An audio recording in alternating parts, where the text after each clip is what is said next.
दोस्तों नमस्कार। मैं रोशन हूँ और आज जो चुनाव सुधार पर लोकसभा में चर्चा चल रही थी उसका आज समापन हो गया। गृह मंत्री अमित शाह ने इसका जवाब दिया और उनका जवाब बहुत ही लंबा और तथ्यों से जो तथ्यपरक था। एक-एक तथ्य जो उनके थे बिल्कुल नापे-तुले।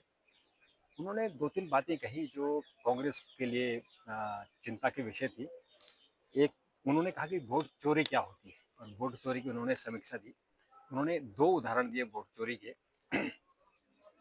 एक उन्होंने कहा कि जब देश आज़ाद हो रहा था और ये शर्त थी कि जो कांग्रेस का अध्यक्ष होगा, वही प्रधानमंत्री होगा। तो उस वक़्त महात्मा गांधी ने कांग्रेस के जितने स्टेट थे, उनसे कहा था कि आप वोट डालो। तो उनमें 28 जो कांग्रेस के प्रतिनिधि थे, उन्होंने सरदार पटेल को वोट डाला और 2 प्रतिनिधियों ने जवाहरलाल नेहरू को वोट डाला था। तो पंडित नेहरू को अ, प्रधानमंत्री बना दिया गया। तो पहला वोट चोरी यह हुआ। दूसरा वोट चोरी का उन्होंने एग्जाम्पल दिया कि जब इंदिरा गांधी ने रायबरेली से 71 में चुनाव लड़ा था और इलाहाबाद हाई कोर्ट ने उसे रद्द कर दिया था। तो उन्होंने नहीं माना और वो फिर देश में इमरजेंसी लगी। तो ये उन्होंने वोट चोरी के एग्जाम्पल दिया और इससे कांग्रेस बहुत परेशान हुई और उन्होंने और भी कहा। एक उन्होंने कहा कि जो ईवीएम था वो तो कांग्रेस लेके आई थी। जो राजीव गांधी 1989 में लेकर आए थे और चूंकि टेक्नोलॉजी जानते थे और उन्होंने कंप्यूटर जो लाए वो भी राजीव गांधी ही लाए थे।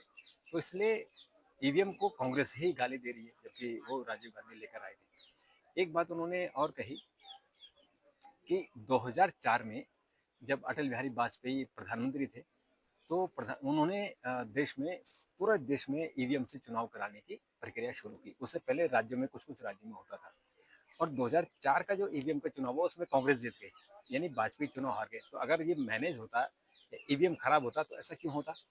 तो ये जो है अगर फिर कांग्रेस ईवीएम को गाली देती है। जहाँ-जहाँ चुनाव हारे जाते हैं वहाँ-वहाँ ईवीएम को दोष दिया जाता है और जहाँ-जहाँ चुनाव जीते जाते हैं वहाँ पर ईवीएम पे बात नहीं होती है। राहुल गांधी ने जो अपना बयान दिया था, क्योंकि राहुल गांधी लगातार इस बारे में चर्चा कर रहे हैं और वोट चोरी कहते हैं और उन्होंने बिहार में एक रैली भी निकाली थी तेजस्वी यादव के साथ और उनके देखे पूरा विपक्ष मिलकर 35 सीट भी नहीं जीत पाया। तो राहुल गांधी ने जो वोट चोरी की रैली की थी उन्होंने ये कहा आज उन्होंने लोकसभा में बहुत ही मजबूती से कहा। उन्होंने कहा कि हम इलेक्शन कमीशन के अफसरों को जो रिटायर हो जाएंगे उनके खिलाफ भी एक्शन लेंगे जब सत्ता में आएंगे। वो बार बार कह रहे हैं सर कि जब हम सत्ता में आएंगे तो हम अ, आपके खिलाफ जो है एक्शन लेने वाले इस तरह की वो बातें कर रहे हैं।